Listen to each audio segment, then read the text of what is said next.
గొంతు విప్పకపోతే ప్రజాస్వామ్యం ఇంకా బతకదు.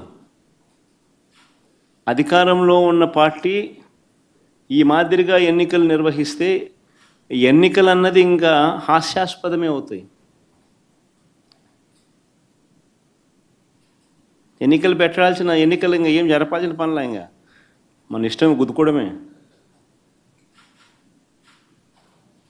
కానీ ఎన్నిక అని చెప్పాల్సిన పని కూడా. రాష్ట్రంలో ముఖ్యమంత్రి స్థానంలో ఉన్న చంద్రబాబు నాయుడు గారు నిజంగా అన్నిటికన్నా బాధ ఆయనతో చేతులు కలిపి అంటగాగుతా ఉన్న తన ఎల్లో మీడియా.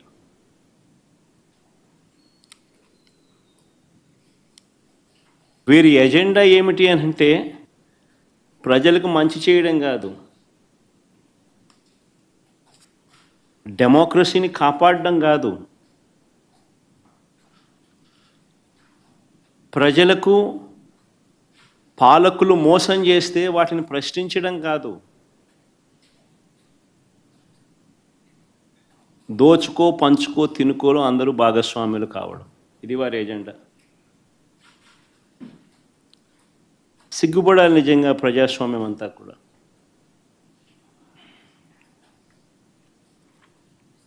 ఈరోజు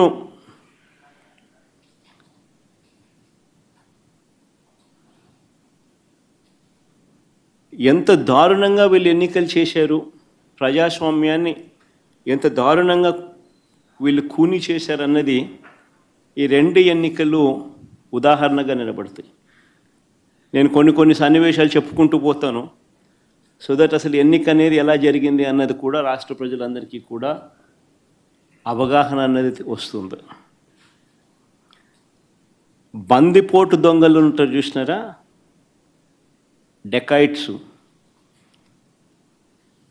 ఇంతకుముందు ఏదో ఏం వ్యాలీ అది, చంబల్ వ్యాలీ అని వింటాంటాం. ఈరోజు నిజంగా దాన్ని మరిపించినారు. బందిపోట్లకు మించి చంద్రబాబు నిన్న పులివెందుల రూరల్ జెడ్పీటీసీ ఓట్లను దౌర్జన్యంగా వేసుకున్నాడు. సాక్షాత్తు పోలీసులు దాన్ని దగ్గరుండి ప్రోత్సహించారు.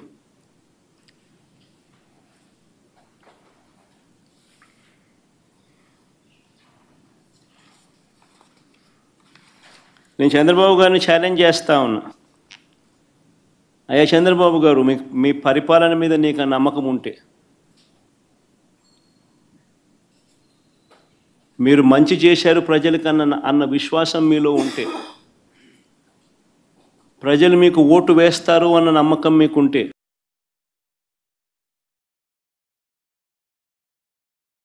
ప్రజాస్వామ్యబద్ధంగా central ఫోర్సెస్ను దింపండి. Central forces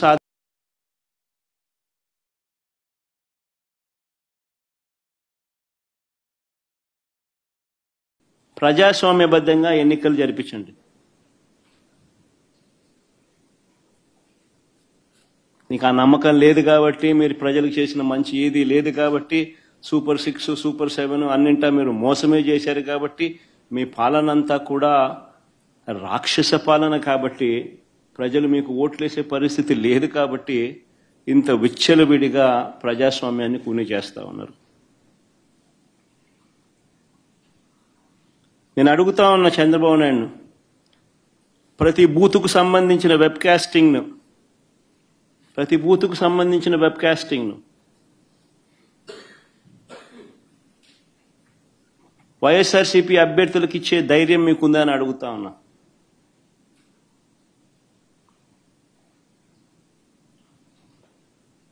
polling booth ఆవరణల్లో CC ఫుటేజ్ను ఇచ్చే ధైర్యం మీకుందా అని అడుగుతా ఉన్నా.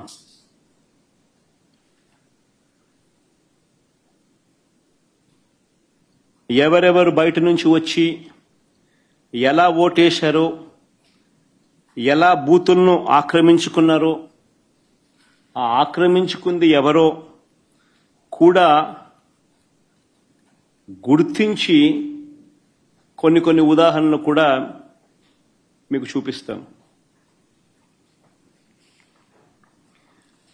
ఇలాంటి అడ్డగోలు రాజకీయాలు చేసే నాయకుడిని లీడర్ అనరు, మాబ్స్టర్ అంటారు లేదా ఫ్రాడ్స్టర్ అంటారు.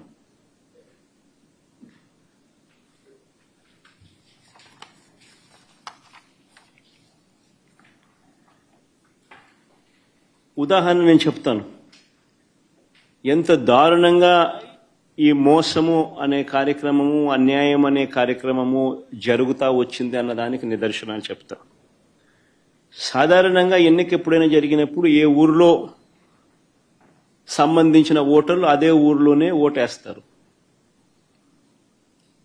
ఇది మామూలుగా గతంలో కూడా జరుగుతూ ఉన్న ప్రక్రియనే. గత ఎన్నికల్లో కూడా ఈరోజు ఏదైతే బూతులు ఏదైతే ఉన్నాయో, ఓటర్లు ఏదైతే ఉన్నారో, ఊర్లు ఏవైతే ఉన్నారో ఆ ఊర్లకు సంబంధించిన ఓటర్లు ఆయా ఊర్లలోనే వారి ఊర్లలోనే గతంలో కూడా ఓట్లు వేస్తా వస్తున్నారు. ఇది సర్వసాధారణంగా జరుగుతూ ఉన్న ప్రక్రియ. కానీ ప్రత్యేకంగా ఈ ఎన్నికలకు ఇప్పుడు ఈ ఎన్నికలకు సంబంధించి చంద్రబాబు నాయుడు గారి కుట్రలు ఏ స్థాయిలో ఉన్నాయి అనంటే బూతులను అటు ఇటు మార్చేశారు. ఒకసారి టేబుల్ని మీరే చూడండి. ఆ బూతులను ఎలా మార్చారు అన్నది మీకే అర్థమవుతుంది.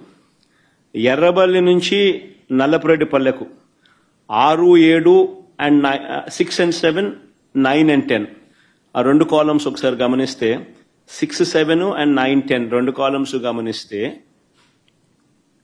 ఎర్రబల్లి నుంచి నల్లపురెడ్డిపల్లెకు, అంటే ఎర్రబల్లి అనే ఊరు నుంచి నల్లపురెడ్డిపల్లెకు. ఆశ్చర్యం ఏంటంటే మళ్ళీ నల్లపురెడ్డిపల్లి నుంచి ఎర్రబల్లెకు. ఎవడన్నా ఎర్రబల్లి ఓట్లు వేపిస్తాడు, నల్లపురెడ్డిపల్లిలో ఓట్లు వేపిస్తారు. ఎర్రబల్లిలో నల్లపురెడ్డిపల్లి ఎర్రబల్లి వాళ్ళు నల్లపురెడ్డిపల్లి పోయి ఓటేయాలంట, నల్లపురెడ్డిపల్లి వాళ్ళు ఎర్రబల్లికి వచ్చి ఓటేయాలంట.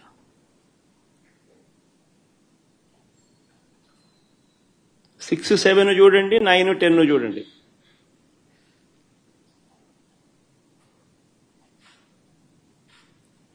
అంటే 2 కిలోమీటర్లు ఈ గ్రామం నుంచి ఆ గ్రామానికి నడుచుకుంటూ పోయి అక్కడ ఓటేయాలంట. ఆ గ్రామం వాళ్ళు అక్కడ ఓటు వేయకుండా 2 కిలోమీటర్లు అక్కడి నుంచి నడుచుకుంటూ వచ్చి ఇక్కడ ఓటేయాలంట. మళ్ళీ 8 and 11 చూడండి. నల్గొండారుపల్లి నుంచి నల్లపురెడ్డిపల్లె, నల్గొండారుపల్లి నుంచి నల్లపురెడ్డిపల్లె అంటే 4 కిలోమీటర్లు.